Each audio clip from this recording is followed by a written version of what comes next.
ازبکستان ته له بلخ څخه د سیمه ییزو مسؤلینو د یو 9 کسیزه پلاوي سفر. د بلخ والي د مطبوعاتو دفتر په یو خبرپاڼه کې وایي دغه پلاوي له ازبکستاني چارواکو سره په کتنه کې د ترانزیت ستونزې هواري، د وچې میوې صادراتو، د ویزو صادراتو او د ګډ بازار د روغتون لخوا د روغتیايي خدماتو وړاندې کولو کې د اسانتیا د رامنځته کېدو پر سر خبرې کړې دي. د دغه خبرپاڼې پر بنسټ دواړه لوري د بیلابیلو مسایلو پر سر ځینو هوکړو ته رسیدلي دي. اتفاق تجارت تاکید بر توافقات همکاری مشترک ترانزیتی بود که با روی امضای تفاهمنامه باید اجرا معدل در تردد و رفت آمد مطالعه افغانی باید وجود داشته باشد. و ضمن در حاشیه سفر در مورد اجرای ویزی تاجران و تداوی مریضان عاجل که بدون پاسپورت برای تذکره بتوانند حداقل تا شفاخانه بازار آزاد رفت آمد بتوانند و نیز در مورد تردد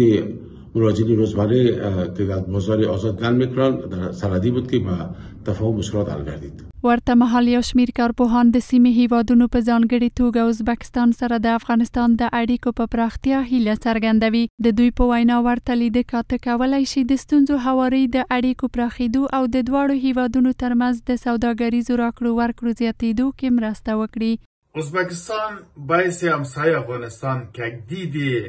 رشد اقتصادی دارند، روابط خوبی با تمام کشورهای منطقه به شمول افغانستان داشته و خاصا در امور افغانستان در قضای 50 ساله مداخلات منفی نداشته، برعکس همیشه با افغانستان مساعدت کرده و تمایل بیشتر داره که از ترانزیت افغانستان با آسیای جنوبی استفاده کنه که این خود به نفع افغانستان است. دید و دید و گفتگوها به خاطر حل مشکلات ترانزیت و تجارت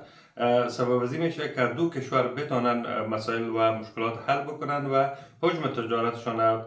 بیشتر بسازن. د دغه پلاوي د سفر په ترڅ کې د ترسره شوې هوکړې پر بنسټ د افغانستان د سوداګریزو توکو حامل 1500 موټرو ته د ازبکستان خاورې ته د ننوتو اجازه ورکړل کیږي او همداراز د دواړو هیوادونو وګړو ته د ویزو ورکړه او د روغتیايي خدماتو وړاندې کېدل د دواړو لورو په همغږۍ ترسره کیږي.